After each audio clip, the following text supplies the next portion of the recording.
Gang Seroja di kawasan Medan Tembung selalu punya caranya sendiri untuk menyambut hari.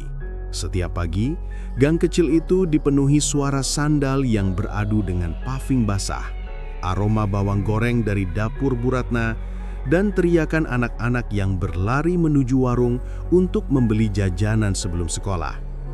Meskipun gang itu sempit dan beberapa rumah berdempetan tanpa banyak jarak, kehidupan di sana terasa hangat, akrab, dan penuh warna. Warga saling mengenal, saling menyapa, dan saling mengomentari hal-hal kecil yang terjadi setiap hari. Seolah setiap percakapan adalah bagian penting dari rutinitas mereka. Di ujung gang, terdapat rumah kontrakan milik Bu Ratna, wanita berusia akhir 50-an yang dikenal cerewet tetapi berhati baik. Rumah kontrakannya memiliki 4 pintu, masing-masing disewakan kepada penghuni berbeda. Kontrakan itu bukannya mewah, tapi cukup nyaman untuk pekerja rantau ataupun pasangan muda yang baru memulai hidup. Pintu cat hijaunya memang sudah mulai mengelupas, namun itulah yang membuat tempat itu terasa hidup. Semua hal di gang tersebut tampak menyimpan cerita, termasuk retakan kecil di dinding dan pot bunga yang tumbuh miring. Bu Ratna sudah lama tinggal di sana. Ia hafal suara langkah semua penghuni kontrakannya, bahkan dari jarak beberapa meter. Saat seseorang membuka pagar kecil yang berdecit, ia bisa langsung menebak siapa yang datang. Ketika seseorang mengetuk dapurnya, ia tahu apakah itu Pak Mahmud yang datang untuk meminjam obeng atau anak-anak kecil yang meminta tambahan es batu. Ia adalah pusat informasi gang itu. Bukan karena sengaja mencari gosip, tetapi karena ia memang terbiasa memperhatikan. Pagi itu pun berjalan seperti biasa. Bu Ratna sedang menjemur pakaian sambil mengelap keringat dari dahinya ketika ia melihat Pak Mahmud lewat sambil membawa sapu ijuk di bahunya. Lelaki berusia 60-an itu terkenal sebagai tetangga paling waspada. Kadang terlalu waspada menurut sebagian orang. Tidak ada suara aneh atau orang baru yang lewat tanpa sepengetahuan Pak Mahmud. Katanya, bukan karena ingin ikut campur urusan orang lain, tapi karena merasa bertanggung jawab menjaga keamanan gang kecil itu. "Panas sekali cuaca pagi-pagi gini, Bu," katanya sambil berhenti sejenak. "Biasalah, Pak, Medan kan memang gitu," jawab Bu Ratna sambil tertawa kecil. Mereka berbicara sebentar sebelum Pak Mahmud melanjutkan membersihkan parit kecil di depan kontrakan. Rutinitas seperti itu membuat gang Seroja terasa hidup, seolah waktu berjalan lebih lambat dan setiap momen punya nilai tersendiri. Sekitar pukul 10, gang mulai sepi karena sebagian besar penghuni sudah berangkat bekerja. Namun, hari itu berbeda. Dari ujung gang, terlihat sepasang penghuni baru yang 2 minggu lalu pindah ke salah satu pintu kontrakan Bu Ratna. Arman, pria berperawakan kurus dengan rambut dipotong pendek rapi, berjalan tepat sambil menundukkan wajah. Di belakangnya menyusul seorang wanita muda, Siska, yang memegang tas kain berisi belanjaan. Siska memiliki senyum lembut, tetapi ia jarang memperlihatkannya. Warga tidak tahu banyak tentang mereka, selain bahwa mereka menyewa kamar nomor 3 dan membayar sewa tepat waktu. Ketika keduanya lewat, Bu Ratna sempat melambaikan tangan. "Mau kemana, Sis?" tanyanya ramah. Siska memberi senyum kecil. "Ke warung sebentar, Bu." Arman hanya mengangguk singkat, tanpa berkata apapun. Bu Ratna bukan tipe yang memaksa orang bicara, jadi ia membiarkan mereka berlalu. Tapi ia memperhatikan satu hal. Mereka jarang terlihat keluar bersama. Bahkan ketika keduanya terlihat di depan rumah, biasanya hanya berlangsung beberapa detik sebelum salah satu masuk lagi. Meskipun begitu, Bu Ratna maupun warga lain tidak pernah merasa ada yang aneh. Banyak pasangan muda yang tertutupi, bukan sesuatu yang perlu dicurigai. Di sekitar gang, suara pedagang kelapa parut mulai terdengar. Di tikungan, beberapa ibu duduk di bangku panjang sambil mengupas bawang, bercerita tentang harga sembako yang kembali naik. Siska sempat menyapa mereka singkat. Saat pulang dari warung, tetap dengan senyum kecil yang cepat hilang. Sesekali ia terlihat melirik ke arah kontrakan seolah terburu-buru ingin kembali ke dalam. Hari terus berjalan tanpa kejadian penting. Anak-anak pulang sekolah, Pak Mahmud selesai menyapu, dan pedagang es keliling berhenti sebentar di depan rumah Bu Ratna. Gang Seroja kembali ramai menjelang sore saat para pekerja pulang dan suara motor saling bersahutan. Sore itu, Arman duduk di kursi plastik di depan pintu kontrakannya. Ia merokok sambil menatap kosong ke arah jalan. Warga yang lewat mencoba menyapa, namun balasan Arman selalu pendek, sering hanya anggukan kecil.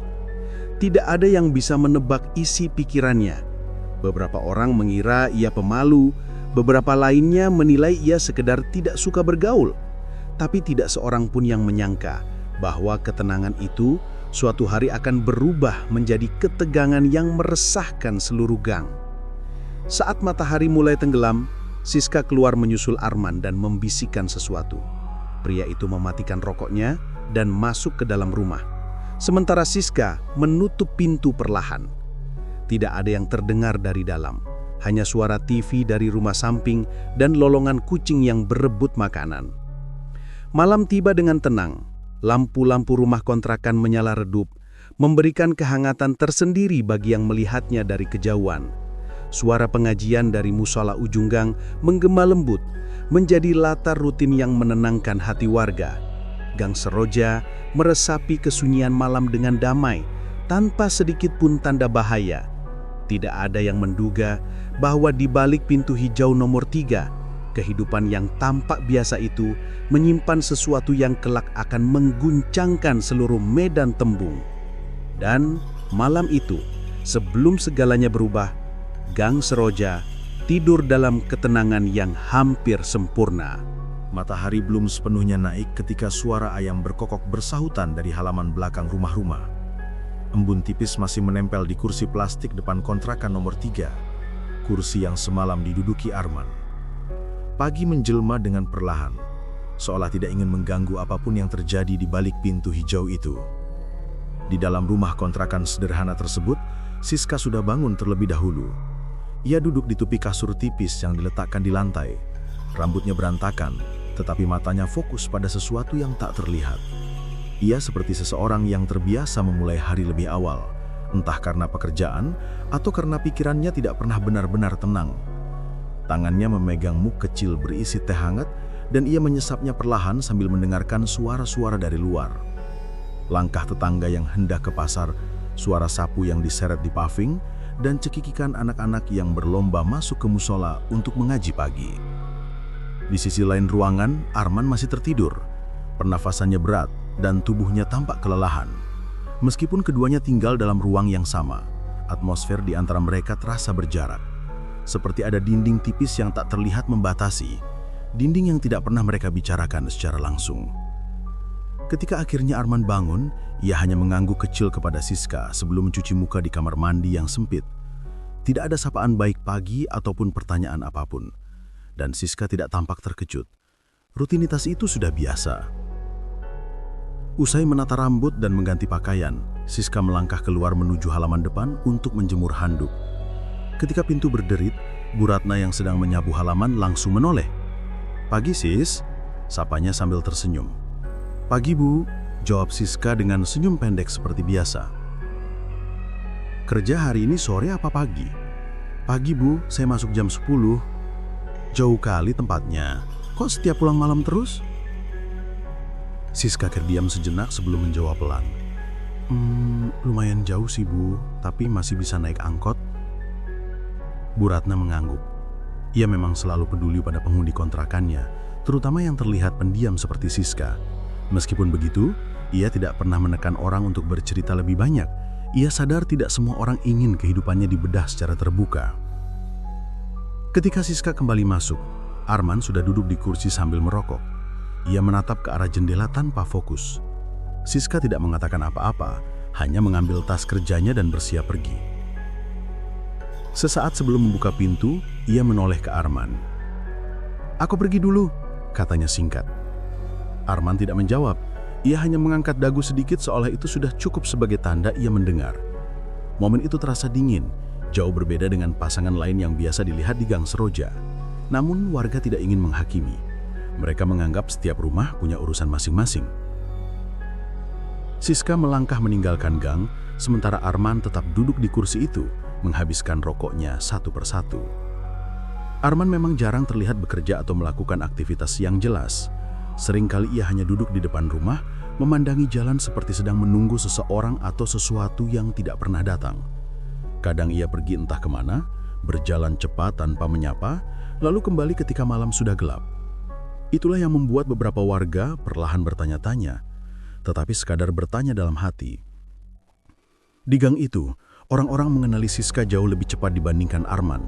Siska punya aura yang mudah didekati meski ia jarang bicara. Para ibu pernah beberapa kali mengajaknya makan bersama ketika ia pulang dari kerja. Siska selalu menolak dengan sopan, bukan karena tidak suka, tapi karena ia terlihat terburu-buru. Namun dari cara ia mengucapkan terima kasih, Bu Ratna dan para tetangga bisa melihat bahwa ia sebenarnya ramah, hanya mungkin sedang menjalani hidup yang tidak sederhana. Hari-hari berikutnya berjalan seperti biasa. Siska sering terlihat keluar pagi dan pulang malam. Di tempatnya bekerja, toko pakaian di pusat perbelanjaan kecil, dia dikenal rajin dan tidak pernah membantah. Ia sering pulang dalam keadaan lelah, tetapi tetap berusaha tersenyum kepada tetangga yang kebetulan berpapasan dengannya di Gang Seroja. Senyum itu tidak besar, tetapi cukup untuk memberikan kesan bahwa ia berusaha menjalani hidup dengan sebaik mungkin. Arman sebaliknya, lebih sulit dibaca. Ia bukan orang yang suka bercerita, apalagi bersosialisasi. Beberapa tetangga pernah mencoba mengajaknya berbicara, tetapi jawaban Arman selalu pendek. Ada hari-hari ketika ia terlihat baik-baik saja, namun ada hari ketika wajahnya tampak tegang dan matanya tampak gelap, seolah ia telah berjuang dengan sesuatu yang tak ingin ia ceritakan kepada siapapun. Satu-satunya orang yang mungkin tahu lebih banyak adalah Siska, tetapi bahkan ia pun tampaknya menjaga jarak tertentu dari Arman. Suatu sore, ketika Siska pulang lebih awal dari biasanya, ia sempat berbicara dengan Bu Ratna. Percakapan mereka sederhana, tetapi cukup memberi gambaran bahwa kehidupan mereka tidak sedang berada dalam kondisi yang stabil. "Tadi ndak musuh kerja penuh?" tanya Bu Ratna saat ia melihat Siska berjalan pelan. "Saya izin pulang cepat, Bu. Kurang enak badan." "Kamu ini kerja keras sekali, Sis. Makan aja jarang." Siska hanya senyum tipis. "Namanya juga cari rezeki, Bu." "Mau ku kasih obat? Ada paracetamol?" "Nggak usah, Bu. Saya langsung istirahat aja." Siska kemudian masuk ke rumah tanpa menoleh ke belakang. Dalam beberapa detik setelah pintu tertutup, Bu Ratna mendengar suara samar dari dalam. Bukan ribut, hanya seperti percakapan tegang yang ditahan. Namun Bu Ratna segera mengeraskan volume radio kecil di terasnya untuk mengabaikannya. Ia tidak mau mencampuri urusan orang lain, terutama kalau belum tahu apa-apa. Malam itu, Arman terlihat keluar sendirian. Ia berjalan cepat, hampir tergesa menuju jalan besar. Warga yang melihatnya hanya mengangkat alis sebentar, lalu melanjutkan aktivitas masing-masing. Tidak ada yang kagum kemana ia pergi. Mungkin bertemu teman, mungkin mencari pekerjaan, atau mungkin hanya ingin menghirup udara malam. Siska tidak keluar rumah malam itu. Lampu kamarnya menyala sampai larut, tetapi tidak terdengar suara apapun. Beberapa tetangga yang lewat berkata bahwa Siska tampak duduk di ambang pintu kamar, memeluk lutut sambil menatap kosong, tapi tidak ada yang berani mendekat. Waktu berjalan, dan kebiasaan mereka berdua semakin jelas terlihat oleh warga. Siska bekerja keras, jarang mengeluh tetapi selalu tampak menyimpan sesuatu.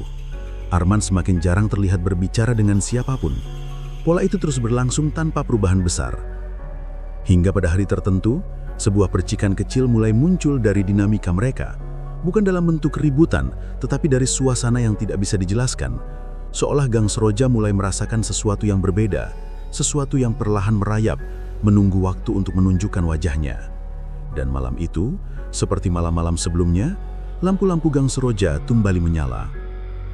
Suasana terlihat tenang, namun ketenangan itu kini terasa sedikit rapuh, seperti kaca tipis yang sewaktu-waktu bisa retak tanpa peringatan.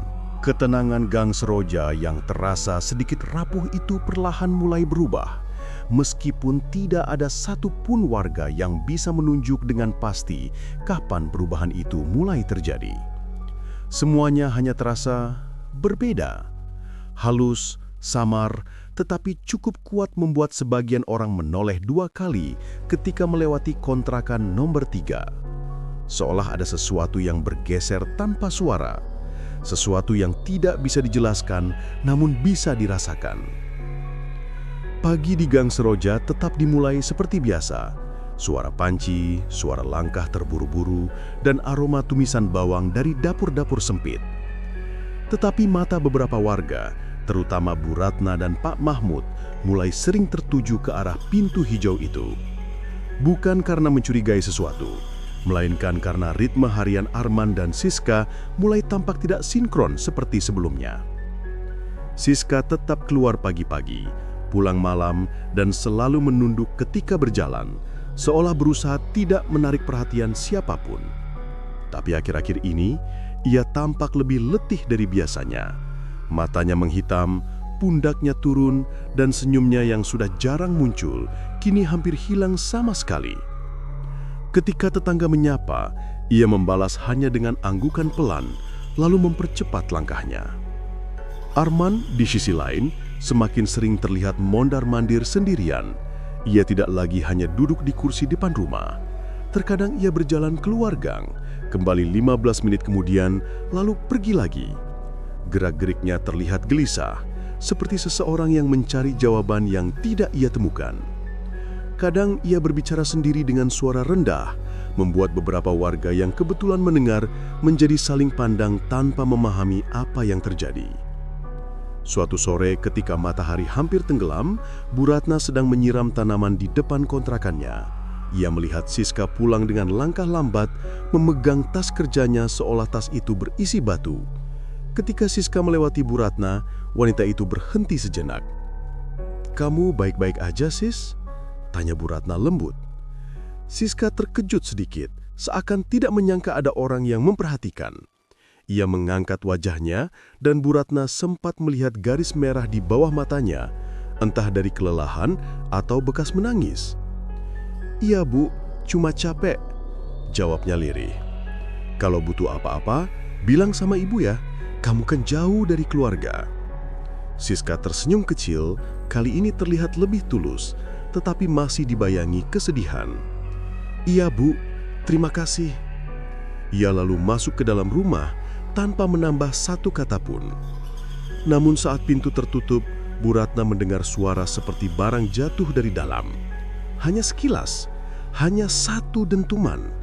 Tidak keras, tetapi cukup membuatnya berhenti menyiram untuk mendengarkan. Setelah itu, hening. Hening yang terlalu panjang. Di rumah samping, Pak Mahmud berdiri di teras sambil menggosok gagang sapunya. Ia menatap pintu nomor 3 dengan alis berkerut. "Kau dengar tadi, Bu?" tanyanya tanpa menoleh. Bu Ratna pura-pura tidak peduli. "Ah, mungkin barang jatuh sajalah." Pak Mahmud tidak menjawab, tetapi sorot matanya mengatakan sesuatu yang berbeda. Hari-hari berikutnya justru memperjelas bahwa perubahan itu tidak hanya dirasakan 1-2 orang. Gerak-gerik Arman semakin tidak menentu. Kadang ia terlihat berjalan di tengah malam, sesuatu yang tidak pernah ia lakukan sebelumnya. Ia membuka pintu pelan-pelan, lalu menutupnya tanpa suara. Warga yang sedang minum kopi di warung kecil dekat mulut gang pernah melihatnya berdiri lama di bawah tiang listrik, hanya menatap jalanan kosong, seperti sedang menjaga sesuatu. Di lain hari, ia pulang dengan baju sedikit kusut dan rambut acak-acakan, membuat beberapa ibu di gang saling berbisik. Ketika ditanya hendak kemana, Arman hanya menjawab singkat, "Ada urusan," lalu berlalu begitu saja. Sementara itu, Siska semakin jarang terlihat berbicara. Ia masih pergi bekerja, tetapi kini pulang dengan ekspresi yang sulit dibaca, campuran antara penat, gelisah, dan takut. Pernah sekali ia duduk cukup lama di depan kontrakan sebelum masuk setelah memastikan Arman tidak berada di teras. Gestur kecil itu tidak luput dari mata tetangga. Yang lebih aneh lagi, beberapa kali warga mendengar suara samar dari dalam kamar mereka. Bukan pertengkaran jelas, tetapi seperti seseorang berbicara cepat dengan nada tertahan. Terkadang diikuti suara langkah terburu-buru. Sekilas saja, namun cukup membuat atmosfer rumah itu semakin berbeda dari kontrakan lainnya. Pada suatu malam ketika hujan turun deras dan angin kencang membuat beberapa ember berjatuhan di halaman, Bu Ratna terbangun oleh suara pintu dibanting. Ia melihat dari jendela dan mendapati Arman berdiri di depan kontrakan, basah kuyup, menatap ke arah jalan besar. Tangannya mengepal, bahunya naik turun, seolah ia baru saja menahan amarah besar atau melawan sesuatu di dalam dirinya sendiri. Arman kemudian masuk, namun kali ini tidak pelan. Pintu ditutup dengan suara keras. Setelah itu, hening kembali menyelimuti. Besok paginya, Siska tidak keluar bekerja. Pintu rumah tertutup rapat. Ketika Bu Ratna mengetuk untuk memastikan apakah Siska sakit, tidak ada respon. Semua orang mengira ia hanya istirahat. Siang harinya pun tidak terdengar suara dari dalam. Malam tiba tanpa Siska muncul. Hanya Arman yang terlihat keluar sebentar, lalu kembali lagi. Dan sejak hari itu, pola kehadiran Siska tidak lagi sama. Terkadang ia muncul sebentar, terkadang tidak terlihat sama sekali. Gang Seroja mulai mengumpulkan potongan kecil dari puzzle yang tidak mereka pahami. Tidak ada yang ingin menghakimi, tapi semua orang sepakat bahwa sesuatu di rumah itu berubah. Satu hal kecil memicu kecurigaan warga. Aroma aneh yang sesekali tercium ketika angin berembus dari arah dapur kontrakan nomor 3. Bukan bau kuat, hanya samar tetapi cukup membuat beberapa orang menoleh. Pak Mahmud pernah menghentikan langkahnya ketika mencium aroma itu. "Kau cium, Bu?" tanyanya dengan suara rendah. "Samar, Pak. Mungkin sampah," jawab Bu Ratna meskipun ia sendiri tidak yakin. Dan pada malam ketiga sejak Siska terakhir dilihat bekerja seperti biasa, pintu kontrakan nomor 3 tetap tertutup rapat. Tidak ada cahaya dari dalam, tidak ada suara, tidak ada tanda kehidupan selain bayangan samar Arman yang mondar-mandir di balik tirai. Gang Seroja merasa ada sesuatu yang semakin tidak beres, namun belum ada satupun yang berani bertanya langsung. Karena itulah tanda-tanda aneh itu terus tumbuh, pelan tapi pasti, seperti benih yang menunggu waktu untuk pecah menjadi sesuatu yang lebih besar, lebih kelam, dan lebih mengerikan dari apapun yang pernah terjadi di gang kecil itu. Dan pada malam itulah, ritme kehidupan di Gang Seroja mulai bergetar oleh sesuatu yang tak terlihat. Seolah udara yang biasanya hangat berubah menjadi berat dan sulit dijelaskan. Awalnya tidak ada yang benar-benar menyadari perubahan itu. Semuanya terasa biasa saja. Tetapi perlahan, gang kecil itu mulai menunjukkan tanda-tanda ketidakberesan yang hanya dirasakan oleh hati-hati yang peka. Malam yang biasanya dipenuhi suara tongkrongan pemuda atau pedagang yang menarik gerobak, semakin lama semakin sunyi. Seakan seluruh gang sedang menahan napas, menunggu sesuatu yang belum diberi nama. Di rumahnya yang terletak di tikungan gang, Pak Mahmud duduk di kursinya sambil memperhatikan jalan yang mulai gelap. Lampu-lampu neon tidak semuanya menyala. Sebagian berkedip-kedip seperti mati enggan. Hidup pun tidak sepenuhnya. Ia merapatkan kardigan tipis di bahunya, merasa hawanya lebih dingin dari biasanya. Dingin yang aneh. Bukan dingin malam biasa, tapi seperti ada sesuatu yang mencuri kehangatan dari sekitar. Ia menatap ke arah rumah kontrakan nomor 12. Rumah yang disewa Arman dan Siska. Rumah itu gelap. Tidak ada suara televisi, tidak ada suara orang memasak, tidak ada tanda-tanda aktivitas. Padahal beberapa malam sebelumnya, Siska sering terlihat menjemur handuk atau menyiram tanaman di depan rumah. Kini halaman kecil itu kosong, kering, dan sepi, seolah tak pernah disentuh siapapun. Aneh, gumamnya sambil mengerutkan dahi. Sementara itu di rumah kontrakannya, Bu Ratna juga merasa ada sesuatu yang tidak biasa. Telepon genggamnya menerima beberapa pesan dari penghuni kontrakan lain. Semuanya menanyakan hal yang sama. Apakah penghuni nomor 12 sedang pergi? Rumah mereka sudah 3 malam gelap total. Bu Ratna sebenarnya tidak ingin ikut campur. Ia sudah 30 tahun menjadi pemilik kontrakan, dan ia terbiasa melihat penghuni datang dan pergi tanpa banyak cerita. Namun sejak tadi sore ia merasa gelisah. Ada insting tua yang mengatakan sesuatu tidak beres. Naluri yang terbentuk dari pengalaman puluhan tahun berhadapan dengan berbagai jenis penghuni. Dari mahasiswa, buruh, pasangan muda, hingga mereka yang suka bikin keributan. Tapi Arman dan Siska bukan tipe yang membuat masalah. Mereka tenang, jarang bicara, dan tidak pernah menunggar sewa. Justru ketenangan itulah yang membuat suasana gelap di rumah nomor 12 terasa lebih janggal. Di salah satu sudut gang, Indah, anak SMA yang rumahnya bersebelahan dengan kontrakan tersebut, duduk di ruang tamu sambil mengerjakan tugas. Semilir angin malam menyelinap melalui celah jendela, membawa aroma yang membuatnya berhenti menulis. Ia mengerutkan hidung. "Mak, kok bau ya?" Ibunya yang sedang menonton sinetron menoleh cepat. "Bau apa?" Indah mengendus lagi. Tapi kali ini aroma itu cepat menghilang, seolah tertiup angin. "Kayak bau amis gitu, tapi sebentar aja." Ibunya menghela napas. "Paling got depan tuh, kemarin Subaru dibersihin.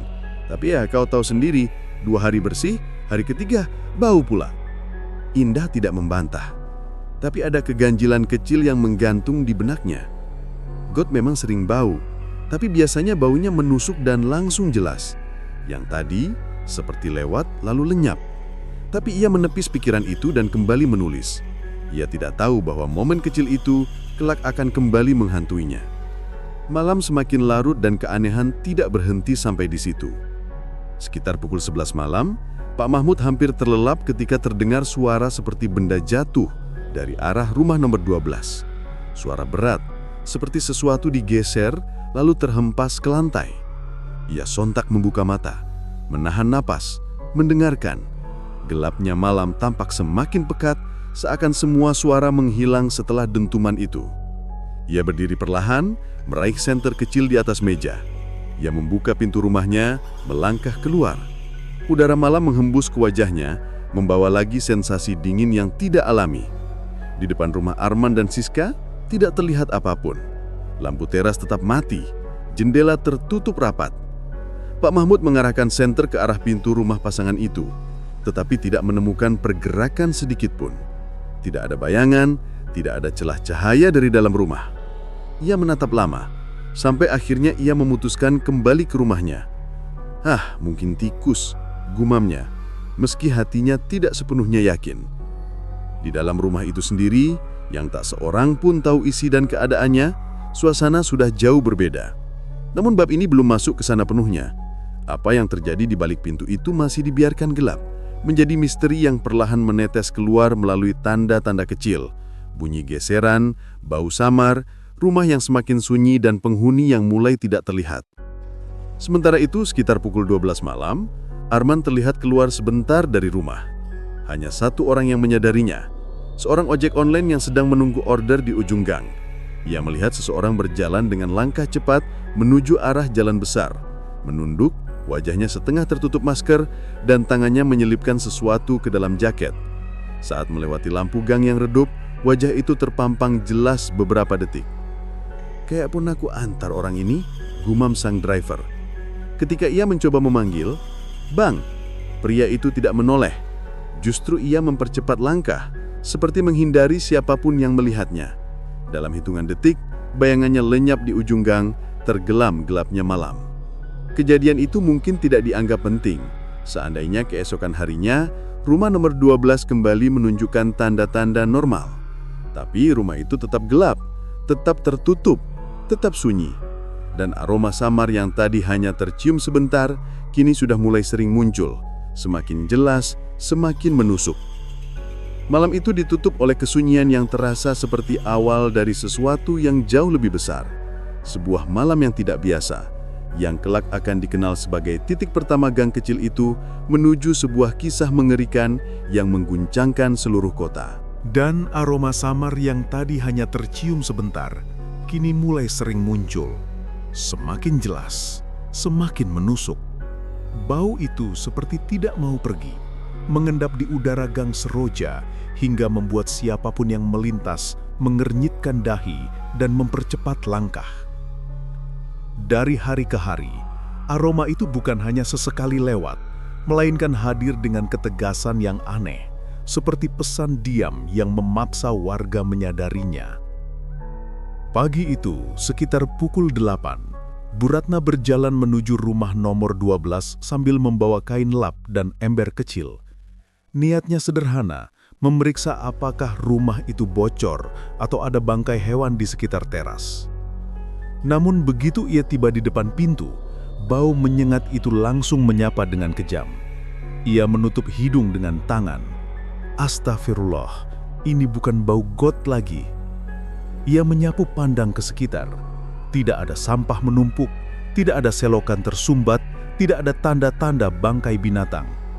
Tapi bau itu tetap berasal dari arah rumah kontrakan yang dihuni Arman dan Siska.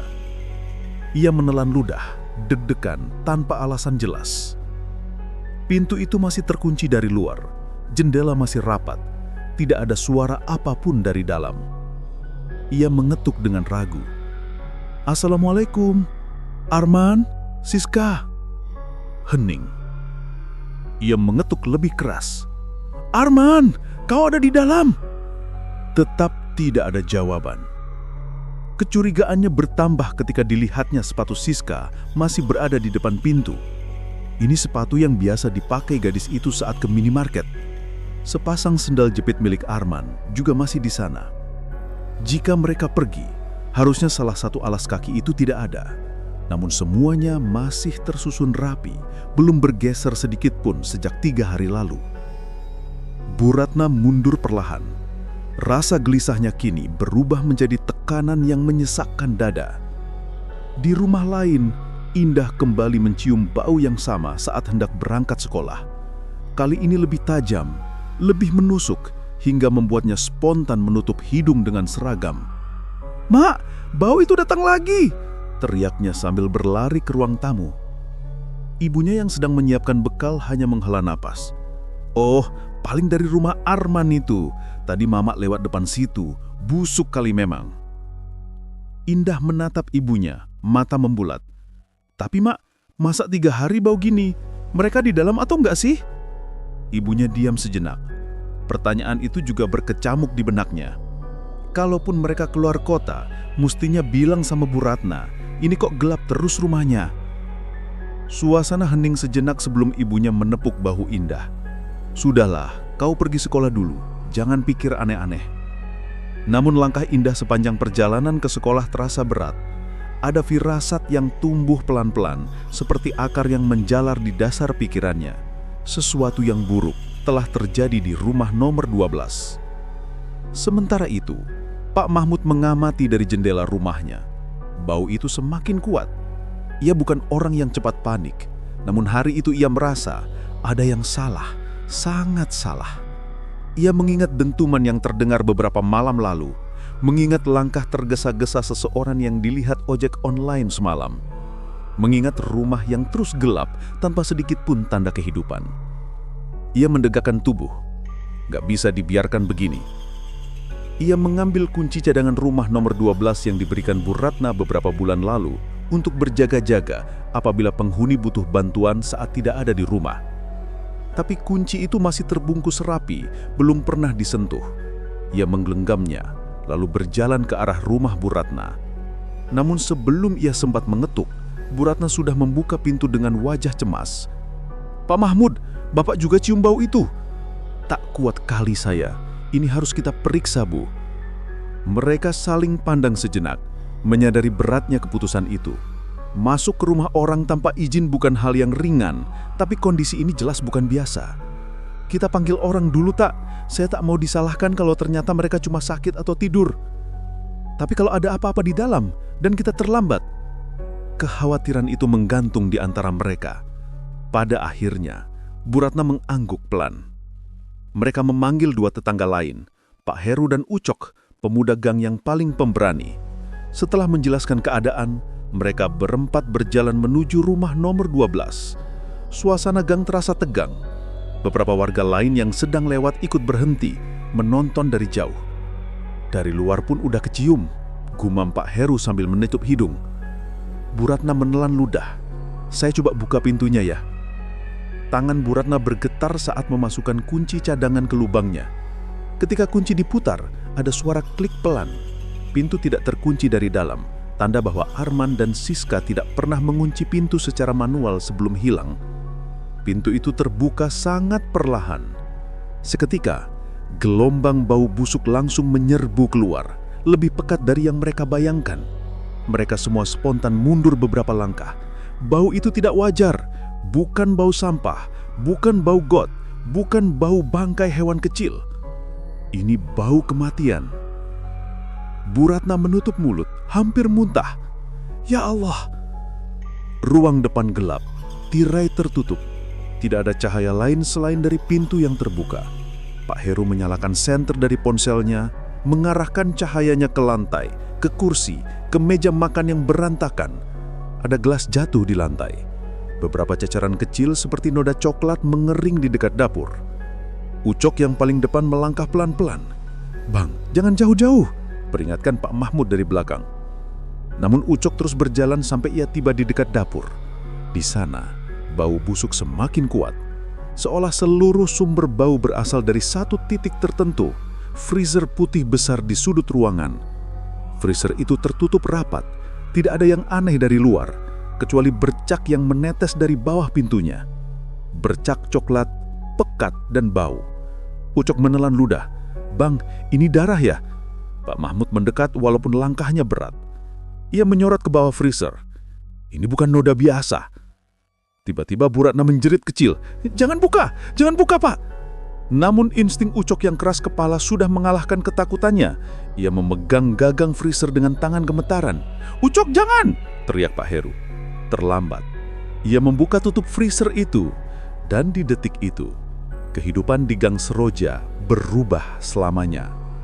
Ucok menjerit paling keras, suaranya pecah dan bergetar ketakutan.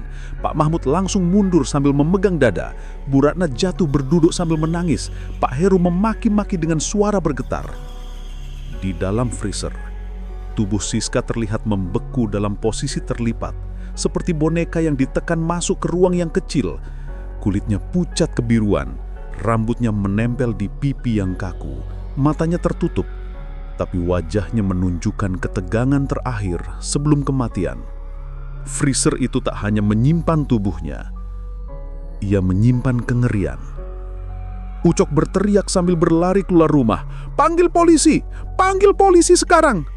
Dan seluruh Gang Seroja meledak dalam kepanikan. Membuat suasana yang biasanya hangat mendadak berubah jadi hiruk-pikuk penuh teriakan, tangisan, dan bisikan yang saling bertabrakan. Teriakan Ucok yang memekakkan telinga masih menggema ketika beberapa warga berlari keluar rumah. Sebagian masih mengenakan pakaian tidur, sementara yang lain terlihat kebingungan, bertanya-tanya apa yang baru saja terjadi. "Panggil polisi, cepat, ada mayat!" Ucok terus menjerit. Wajahnya pucat, tangannya gemetar hebat. Ia seperti kehilangan keseimbangan, nyaris jatuh sebelum ditopang oleh dua pemuda lain. Bu Ratna masih terduduk di tanah dengan mata berkaca-kaca. Tangisnya pecah tanpa ia bisa kendalikan. Seluruh tubuhnya gemetar. Ia tidak pernah membayangkan dalam hidupnya sebagai pemilik kontrakan, ia akan menemukan seorang penghuni dalam kondisi seperti itu. Pak Mahmud berdiri di dekat tiang listrik, memegangi dadanya sambil mencoba mengatur napas. Usianya sudah lanjut dan kejadian begitu mengejutkan jelas mengguncang fisiknya. "Cepat, telepon polisi!" Pak Heru akhirnya yang bergerak paling tenang dalam situasi kacau itu. Ia merogoh ponsel di sakunya, jarinya gemetar. Namun ia berhasil menekan nomor darurat.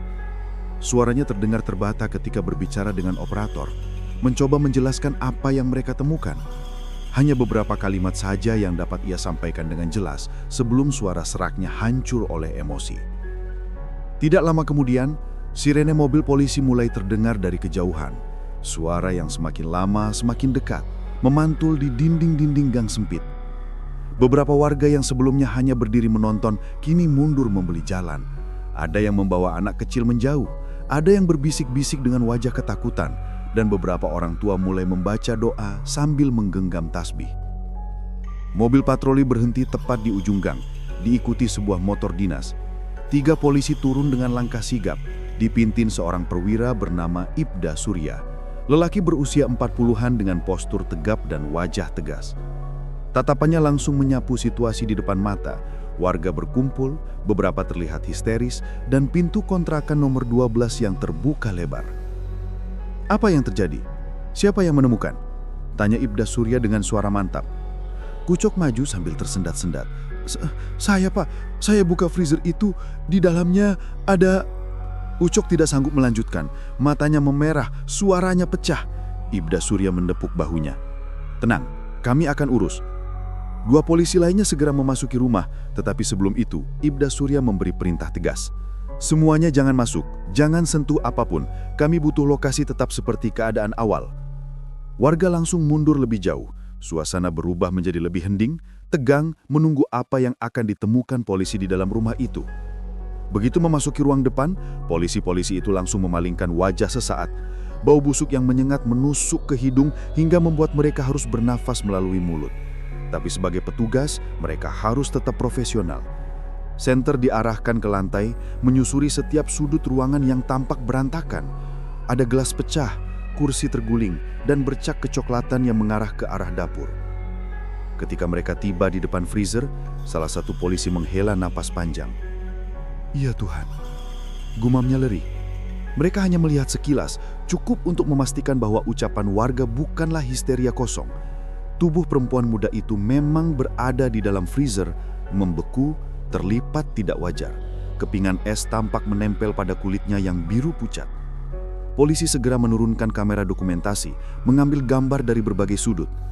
"Jangan sentuh tubuhnya dulu," perintah Ibda Surya yang kini berdiri tepat di belakang mereka. "Kita tunggu tim forensik." Ibda Surya kemudian memeriksa sekitar dapur.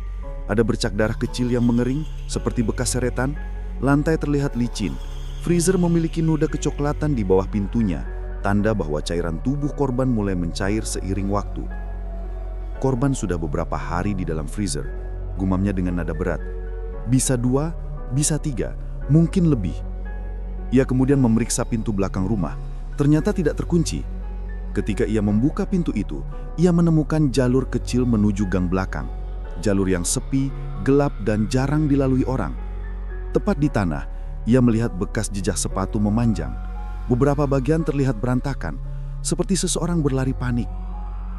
"Ini bukan orang yang cuma pergi begitu saja," ujar Ibda Surya pelan tetapi cukup terdengar oleh polisi lain. "Seseorang jelas melarikan diri dari sini." Sementara itu, di luar rumah warga semakin ramai berkumpul. Meskipun sudah diminta menjauh, rasa penasaran manusia sulit dibendung. Beberapa orang merekam dengan ponsel, meskipun beberapa warga lain memarahi mereka karena dianggap tidak sopan dalam situasi seperti ini. Indah, yang baru pulang sekolah karena mendengar kabar dari grup WhatsApp, berlari-lari kecil menuju rumahnya. Wajahnya panik. "Mama, benar ada mayat Siska kakak itu?" Ibunya mengangguk pelan dengan wajah pucat. "Iya nak, innalillah, di dalam freezer," katanya. Indah menutup mulut, matanya berkaca-kaca. Siska yang 2 minggu lalu meminjamkan uang receh untuknya di minimarket, sekarang ditemukan membeku dalam freezer rumahnya sendiri. Sulit dipercaya. "Mak, Arman mana?" Pertanyaan itu menggantung di udara. Ibunya tidak bisa menjawab. Setengah jam kemudian, mobil Inavis datang, disusul ambulans dan tambahan personil kepolisian. Petugas forensik yang mengenakan sarung tangan dan masker khusus masuk ke dalam rumah dengan membawa perlengkapan lengkap. Mereka bekerja cepat, tetapi hati-hati. Warga hanya melihat sebagian kecil dari prosesnya. Tubuh Siska akhirnya diangkat perlahan dari dalam freezer. Banyak warga spontan menangis atau berteriak histeris melihat sekilas sosok membeku itu, meskipun petugas menutupi sebagian besar tubuhnya dengan kain putih. "Jangan rekam, jangan ambil gambar!" Polisi berkali-kali memperingatkan warga. Beberapa pemuda diminta membantu agar warga tidak terlalu dekat. Ketika tubuh Siska dibawa menuju ambulans, suara tangisan terdengar dari berbagai sudut gang.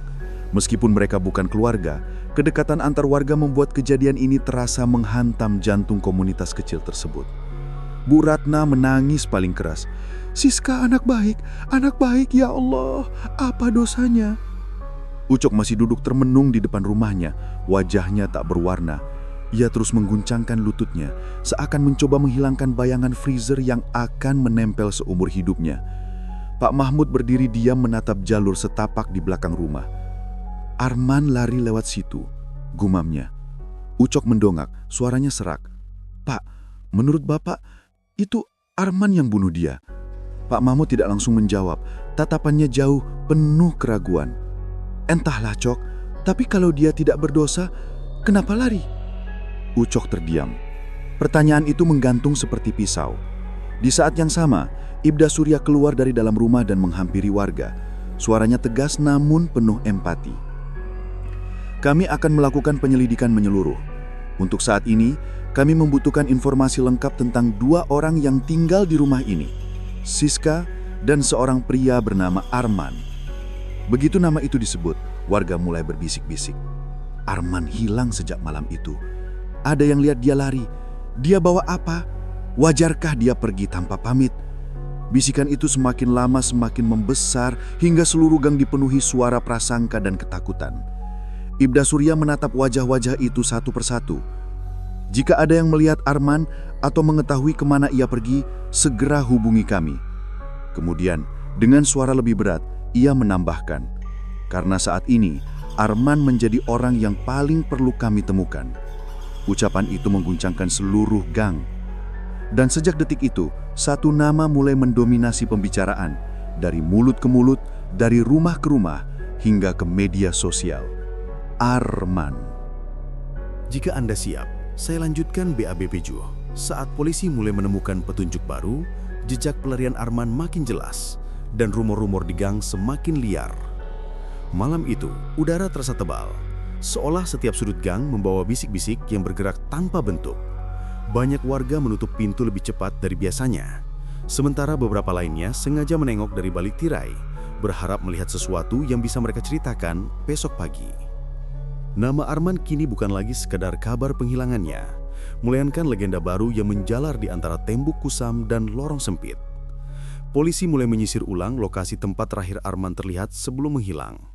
2 petugas datang lebih awal dari hari-hari sebelumnya, membawa map lusuh yang berisi laporan tambahan dari saksi baru yang tiba-tiba muncul.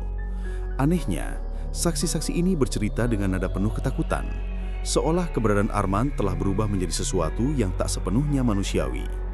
Namun bagi polisi, apapun informasinya harus diperiksa.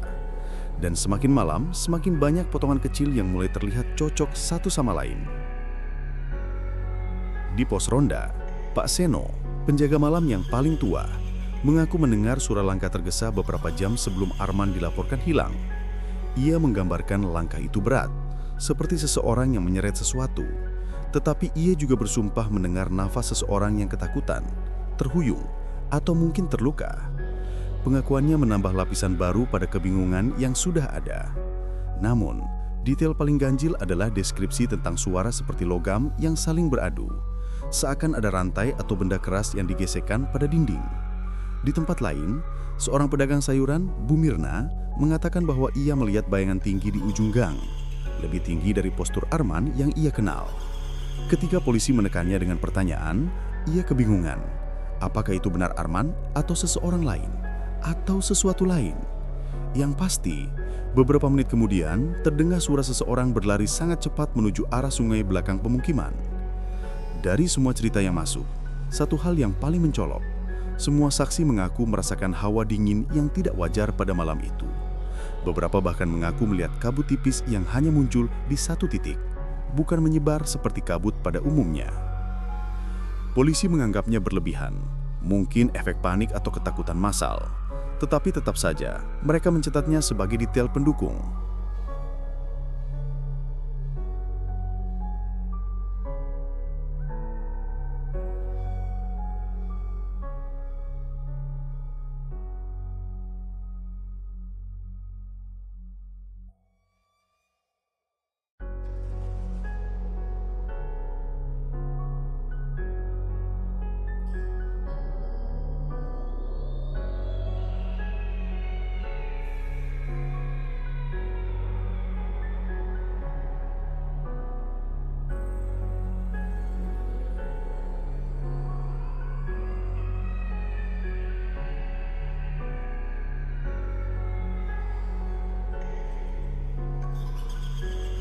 Laporan itu membuat polisi kembali turun ke lapangan. Kali ini dengan perasaan yang jauh lebih berat dari sebelumnya. Mereka bergerak cepat menuju tepi sungai, Tempat saksi terakhir mengaku melihat sosok mirip Arman berdiri tanpa bergerak. Udara malam itu lembab. Angin membawa aroma tanah basah bercampur bau amis sungai yang lama tidak dibersihkan. Lampu-lampu kecil dari rumah warga memantulkan cahaya samar di permukaan air yang bergelombang pelan, menciptakan suasana yang membuat siapapun merasa tidak nyaman. Begitu tiba di lokasi, polisi menemukan tempat itu kosong. Tidak ada siapapun di sana, kecuali jejak kaki yang samar. Jejak yang tidak jelas milik siapa, karena tanah di sekitar sungai sering dilewati orang. Namun salah satu polisi, Pak Rudi, menatap lebih lama dari rekan-rekannya. Ia menunjuk ke satu titik pada tepi sungai, bekas pijakan yang terlihat lebih dalam dari jejak lainnya, seolah seseorang berdiri terlalu lama di sana. Yang aneh, hanya ada satu arah jejak, menuju sungai. Tidak ada jejak kembali. Kalau dia masuk ke air, mustahil dia hanya berdiri tanpa meninggalkan riak. Gumam salah seorang polisi lain, mencoba berpikir logis. Namun perasaan ganjil itu tetap ada. Sungai kecil itu terlalu tenang. Tidak ada tanda apapun yang menunjukkan seseorang baru saja menyentuh permukaannya. Seakan yang berdiri di sana bukanlah sosok dengan berat tubuh biasa, atau mungkin bukan sesuatu yang sepenuhnya manusia. Sementara beberapa polisi menyisir area sekitar, dua lainnya mencoba menanyakan ulang kepada saksi yang melapor. Saksi itu, seorang pemuda bernama Edo, tinggal hanya beberapa rumah dari tepi sungai. Wajahnya pucat, tangannya gemetar ketika berbicara. Awalnya saya kira itu orang mabuk, Pak, ucap Edo dengan suara bergetar. Tapi waktu saya dekati kok kayak bukan manusia. Badannya kayak bungkuk sebelah dan kepalanya miring kayak lagi dengerin suara dari bawah air. Polisi berusaha tidak menunjukkan ekspresi takut. Namun jelas, pernyataan itu membuat semuanya jadi tidak nyaman. Apakah wajahnya terlihat? Tanya Pak Rudi.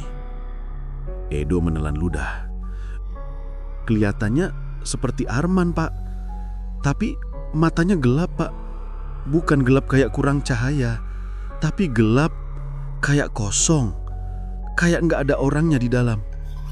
Setelah memberikan keterangan, Edo menolak untuk kembali melihat lokasi. Bahkan ia memilih menutup semua jendela rumahnya dan mematikan lampu lebih cepat malam itu. Ketakutannya menular pada sebagian warga lain. Banyak yang mulai percaya bahwa Arman bukan lagi Arman, bahwa ada sesuatu yang terjadi padanya, sesuatu yang tidak bisa dijelaskan dengan akal sehat.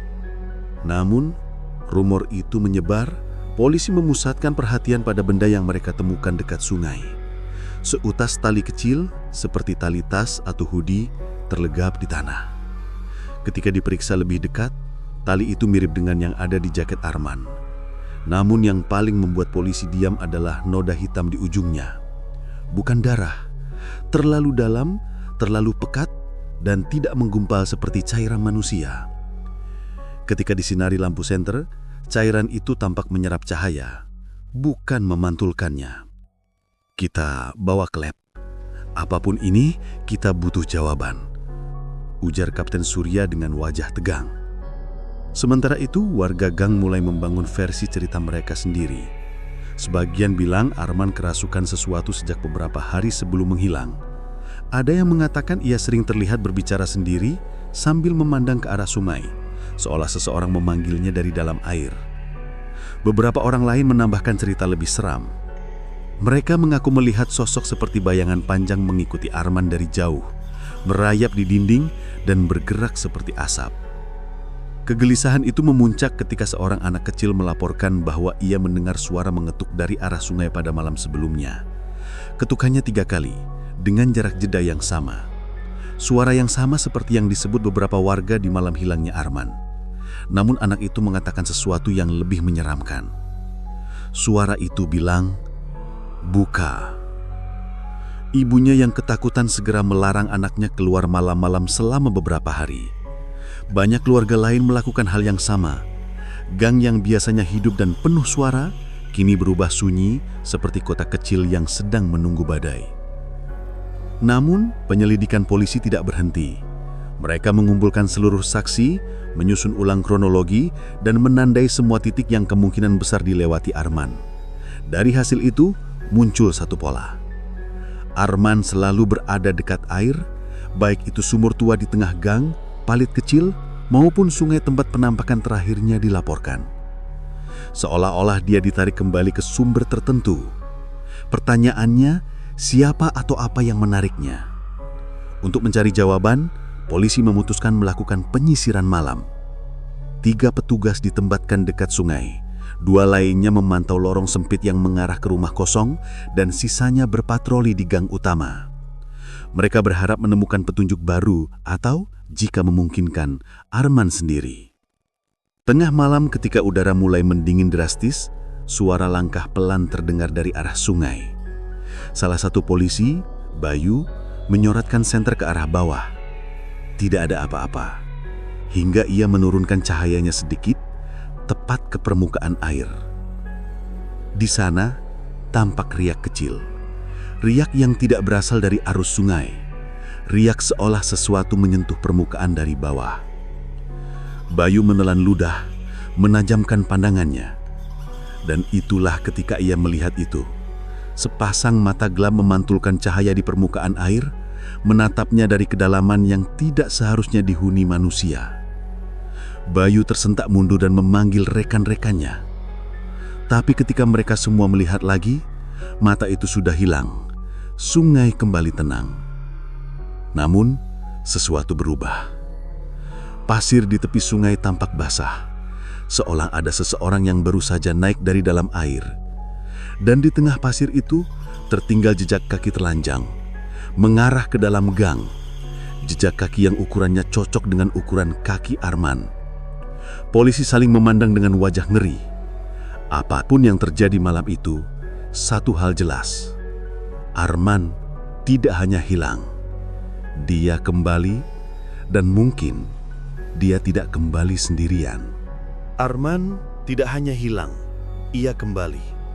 Dan mungkin ia tidak kembali sendirian.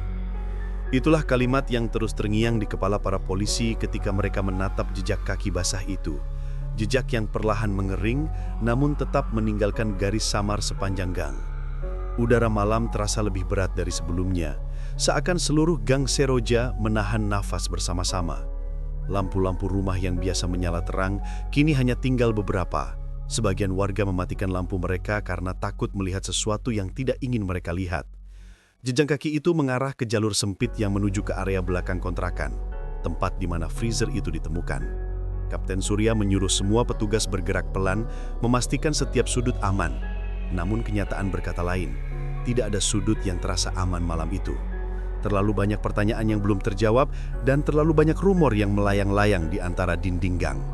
Saat mereka mengikuti jejak itu, salah satu polisi muda, Dimas, mulai merasa ada sesuatu yang diperhatikan dari kegelapan. Ia beberapa kali menoleh ke kiri dan kanan, tetapi tidak ada apapun di sana. Hanya suara angin yang menyentuh tirai lusur dari salah satu rumah tua. Namun rasa tidak nyaman itu semakin kuat hingga ia tidak bisa mengabaikannya lagi. "Pak, seolah-olah ada yang ngikutin kita," bisiknya pada Kapten Surya. Kapten hanya memberi jawaban singkat, "Tetap fokus." Namun dari nada suaranya, jelas ia merasakan hal yang sama. Bahkan bulu kuduknya meremang sejak mereka melihat jejak kaki itu pertama kali. Jejak tersebut akhirnya berhenti tepat di depan kontrakan Arman dan Siska. Di tanah masih terlihat basah, tetapi pintu rumah itu tertutup rapat. Tidak ada tanda-tanda pintu dipaksa, tidak ada benda yang berubah posisi, dan tidak ada suara dari dalam. Hanya keheningan pekat yang bahkan membuat suara nafas sendiri terasa terlalu keras. Polisi mencoba mengetuk, tidak ada jawaban. Mereka mengetuk sekali lagi, kali ini lebih keras. Tetap sunyi. Kapten mengangguk memberi isyarat. 2 polisi mendorong pintu perlahan sambil menyorotkan senter. Aroma dingin menyeruak keluar. Bukan seperti bau membeku dari freezer, tapi lebih seperti udara yang sudah lama tidak berpenghuni. Mereka masuk satu persatu, membentuk formasi. Ruangan itu kosong. Tidak ada Arman. Bahkan tidak ada tanda bahwa seseorang baru saja berada di sana. Namun ketika salah satu petugas memeriksa bagian dapur, ia menemukan sesuatu yang membuat semua orang merinding. Lantai dekat freezer tampak basah, bukan air biasa. Terdapat garis jejak seperti tetesan, tetesan air yang meleleh dari tubuh yang sebelumnya membeku. Seolah-olah ada sesuatu yang baru keluar dari sini. Gumam Bayu pelan, menelan ludah. Kapten Surya memeriksa freezer. Tutupnya sedikit terbuka. Lebih terbuka dari posisi saat mereka menemukannya pertama kali. Tapi kali ini tidak ada tubuh, tidak ada apapun di dalamnya kecuali ruang kosong yang tampak gelap dan dingin. Seolah-olah sesuatu keluar, bukan dimasukkan. Mustahil, ucap Kapten lirih. Tidak mungkin tubuh bergerak sendiri. Namun sebelum ia menyelesaikan kalimatnya, radio komunikasi setiap polisi berbunyi bersamaan. Suara dari pos penjagaan di ujung gang terdengar panik. Pak, ada warga lihat seseorang lari ke arah belakang musola. Sepertinya Arman. Dia jalan tapi tubuhnya kaku, Pak, seperti habis keluar dari air. Seluruh petugas di dalam kontrakan langsung bergerak. Gang Seroja kembali bergemuruh oleh ketegangan yang tidak tertahan. Warga yang mengintip dari balik jendela cepat-cepat menutup tirai ketika melihat polisi berlari bersama. Seolah pengejaran itu bukan hanya perburuan manusia, tetapi sesuatu yang lebih gelap dari itu. Ketika polisi sampai di area belakang musola, lampu-lampu jalan di sana berkedip. Padahal biasanya stabil. Angin dingin menggulung pelan, membawa aroma basah dan lumpur sungai. Di tanah, tampak jejak kaki sama seperti sebelumnya. Namun kali ini, jumlahnya 2 pasang. 1 pasang telanjang, 1 pasang memakai sandal jepit. Siapa yang bersama dia? Tanya Dimas pelan. Tak ada yang menjawab.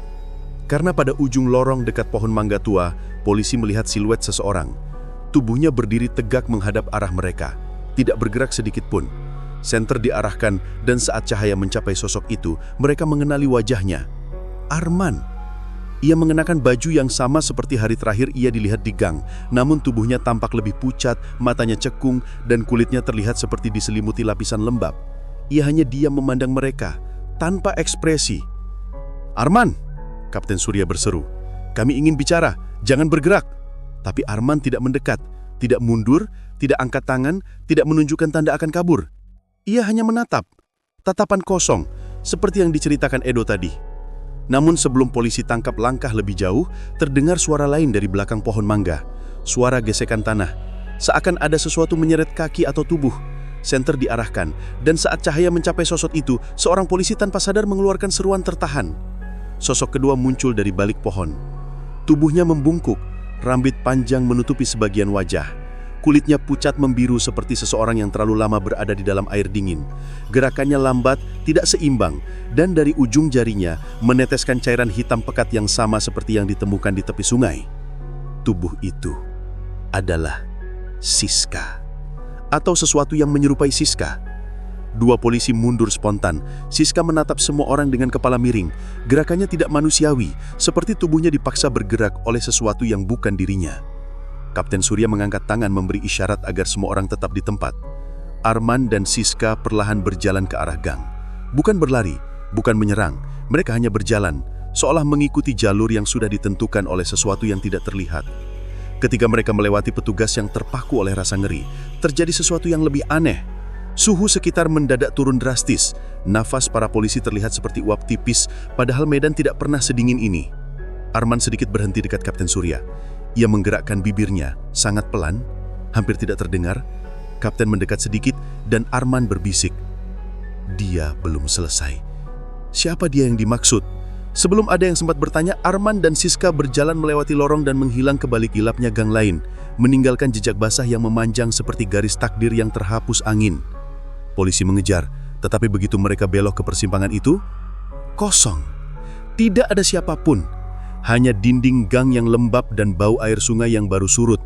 Dan di dinding itu ada tulisan yang tidak ada beberapa menit yang lalu, seperti tercetak oleh tangan yang basah. Air selalu mengambil kembali miliknya. Rumor pun mulai berubah. Jika dulu warga percaya Arman buron, kini mereka yakin Arman tidak melarikan diri. Arman sedang kembali ke sesuatu atau dipanggil oleh sesuatu. Dan apapun itu, kini sudah berada di Gang Seroja. Dan apapun itu, kini sudah berada di Gang Seroja. Kalimat itu seperti bayangan yang menggantung di kepala setiap warga sepanjang malam itu. Tak ada seorang pun yang berani keluar rumah, bahkan hanya untuk sekadar mengunci pagar atau mengambil jemuran yang lupa diangkat. Pintu-pintu ditutup rapat, jendela-jendela diturunkan tirainya, dan lampu-lampu dipadamkan lebih cepat dari biasanya. Gang Seroja seperti berubah menjadi sebuah lorong panjang yang ditinggalkan, padahal ratusan pasang mata tengah mengintip dari balik sela-sela tirai dengan penuh ketakutan. Sementara itu, polisi berkumpul di rumah kontrakan Bu Ratna untuk merumuskan langkah selanjutnya. Mereka baru saja menyaksikan sesuatu yang tidak bisa dijelaskan oleh prosedur atau dokumen investigasi manapun. Arman dan Siska bukan lagi sosok yang bisa mereka tangkap atau ajak bicara. Mereka seperti makhluk yang telah lewat batas antara hidup dan mati. Dan kini mereka berjalan kembali ke sesuatu yang memanggil mereka. Sesuatu yang mungkin sudah lama berada di sungai itu, menunggu korban baru. Tidak ada manusia yang bisa bergerak seperti itu, ujar Bayu, suaranya bergetar. Kulit mereka dingin seperti baru keluar dari freezer. Tapi mereka berjalan, Pak. Mereka berjalan seperti tubuhnya dipaksa oleh sesuatu, sambung Kapten Surya. Matanya menatap lurus ke dinding kosong. Ada pola di sini. Arman, Siska, sungai, freezer, semuanya punya keterkaitan. Kita harus cari tahu. Namun penjelasan rasional sulit ditemukan ketika sesuatu yang tidak rasional terlihat oleh mata kepala sendiri. Beberapa polisi muda terlihat ingin mundur dari kasus itu. Bahkan Dimas, yang biasanya pemberani, duduk dengan tangan gemetar mengingat tatapan kosong Arman ketika ia berjalan di samping mereka, seolah tubuh itu hidup tetapi jiwanya tidak ada di sana. Di tengah diskusi tegang itu, tiba-tiba terdengar ketukan keras pada pintu rumah Bu Ratna. 3 ketukan. Jaraknya sama. Polisi langsung berdiri bersamaan, refleks memegang senter dan tongkat. Kapten memberi isyarat agar semua diam. Ketiga ketukan itu terdengar lagi. Perlahan namun jelas, seperti seseorang mengetuk dengan punggung jarinya. Namun ketika Kapten membuka pintu dengan cepat, tak ada siapapun di luar. Hanya hawa dingin yang menyapu masuk membuat seluruh ruangan bergidik. Di lantai depan pintu, tampak setetes air hitam. Cairan yang sama seperti yang ditemukan di sungai dan menetes dari jari Siska. Kapten berjongkok. Tetes itu tampak masih segar. Artinya, siapapun yang meninggalkannya baru saja berada di sana beberapa detik lalu. Dia memancing kita atau memperingatkan sesuatu. Tak sempat mereka menganalisis lebih jauh, suara jeritan terdengar dari arah musola. Jeritan seorang perempuan, panjang, menusuk, dan membuat bulu kuduk berdiri. Polisi berlari ke lokasi tanpa berpikir panjang melintasi gang yang gelap dan lengang. Tanpa lampu jalan yang stabil, mereka hanya mengandalkan senter dan suara kaki mereka sendiri. Di samping musola, seorang ibu muda terisak sambil memeluk bayinya. Dia menunjuk ke arah dinding. Dia berdiri di sana. Dia cuma berdiri dan menatapku. Kapten menyorotkan senter ke arah dinding. Kosong. Namun di tanah dekat situ, lagi-lagi mereka menemukan jejak kaki basah 2 pasang seperti sebelumnya. Arman dan Siska telah melalui area itu hanya beberapa menit sebelum polisi tiba. Namun ada sesuatu yang berbeda kali ini. Jejak kaki Siska tampak lebih menyeret, seakan tubuhnya semakin berat atau semakin sulit dikendalikan. Dan jejak cairan hitam yang tertinggal semakin banyak membentuk garis panjang menuju arah sungai. Seolah tubuhnya membusuk, kata Dimas tanpa sadar. Warga berdatangan memadati lorong sambil berbisik ketakutan. Ada yang memeluk anaknya erat-erat, ada yang mencoba menutupi mata mereka sendiri agar tidak melihat lebih banyak. Dan di balik kerumunan itu, rumor baru mulai beredar. Bukan hanya Arman yang kembali ke sungai, tapi Siska seperti sedang ditarik kembali ke tempat di mana jasadnya pertama kali ditemukan. Polisi akhirnya memutuskan mengikuti jejak itu. Mereka bergerak dalam diam menuju sungai tempat awal semua petunjuk mengarah. Begitu mendekati tepi air, suhu kembali turun perlahan. Angin berhenti, bahkan suara jangkrik pun mendadak hilang. Seakan seluruh alam di sekitar mereka tahu sesuatu akan terjadi. Di bawah cahaya senter, mereka melihat 2 sosok berdiri di tepi sungai. Arman dan Siska. Tubuh mereka sama pucatnya seperti saat terakhir dilihat. Tetapi kali ini gerakannya berbeda. Lebih berat, lebih lambat, seolah ada beban yang menggantung di tubuh mereka. Dan tepat di hadapan mereka, permukaan air membentuk riak, meski angin tidak bertiup. Arman, Kapten berteriak, mencoba menjangkau sisa-sisa kesadaran yang ia harap masih ada. Arman tidak menoleh, namun bahunya tampak sedikit bergetar, seperti ada bagian kecil dari dirinya yang mencoba melawan. Siska di sisi lain tampak sepenuhnya pasrah. Kepalanya yang miring, kulitnya yang membiru, gerakannya yang tidak alami, segalanya menunjukkan bahwa ia tidak punya kendali atas tubuhnya sendiri. Riak air semakin besar. Lalu terdengar suara. Bukan suara manusia, bukan suara air. Suara itu seperti bisikan dalam bahasa yang tidak dikenal. Melengking namun tidak keras, seolah berasal dari dasar sungai yang paling gelap. Kapten melangkah maju. "Semua mundur, jangan dekat ke air." Namun peringatan itu terlambat karena sesuatu mulai muncul di tengah sungai. Bukan tubuh manusia, bukan hewan, bukan apapun yang dapat dikenali. Hanya bayangan hitam yang bergerak, seperti kabut tebal yang berkumpul menjadi satu bentuk samar. Dan dari bentuk itu muncul satu tangan, pucat, basah, seolah lebih mirip tangan manusia yang sudah lama tenggelam di air. Tangan itu melambai kepada Arman, atau memanggilnya. "Jangan!" seru Bayu, mendekat. Arman menoleh sedikit. Dan untuk pertama kalinya malam itu, wajahnya berubah. Ketakutan, putus asa, dan lelah. Dia membuka mulutnya, suara serak keluar. Aku tidak bisa." Tiba-tiba tubuhnya bergerak sendiri, seperti ditarik oleh kekuatan yang tidak terlihat. Kakinya melangkah ke air. 1 langkah, 2 langkah, 3 langkah. Siska mengikuti di belakangnya, tubuhnya limbung tapi tetap ikut masuk ke air seolah mereka berdua sedang kembali ke tempat yang menuntut mereka sejak awal. Polisi mencoba menarik mereka. Namun begitu tangan mereka hampir menyentuh Arman, gelombang air tiba-tiba muncul dengan kekuatan tak wajar dan memisahkan mereka semua. Cahaya senter bergetar, hampir jatuh dari tangan. Dalam hitungan detik, Arman dan Siska tenggelam. Bukan tenggelam ke bawah, tetapi masuk ke dalam gelap yang seperti celah. Dan ketika air kembali tenang, mereka tidak ada di sana. Tidak ada tubuh, tidak ada riak, tidak ada jejak. Hanya sungai yang kembali sunyi. Dan bisikan terakhir yang samar terdengar dari arah air.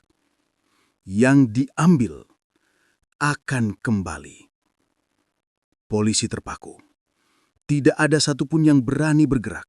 Warga yang mengintip dari kejauhan menutup mulutnya dengan kedua tangan menahan isak. Malam itu, Gang Seroja tidak kehilangan 2 orang. Malam itu, Gang Seroja menyaksikan sesuatu yang mengambil kembali miliknya. Dan sejak malam itu pula, setiap kali sungai meluap atau angin berhembus dari arah air, sebagian warga mengaku mendengar 2 hal. Suara langkah basah dan suara ketukan 3 kali. Sebagian warga pindah, sebagian tetap tinggal. Namun tidak ada satupun yang melupakan malam itu. Karena mereka tahu, sesuatu di sungai itu masih ada dan menunggu.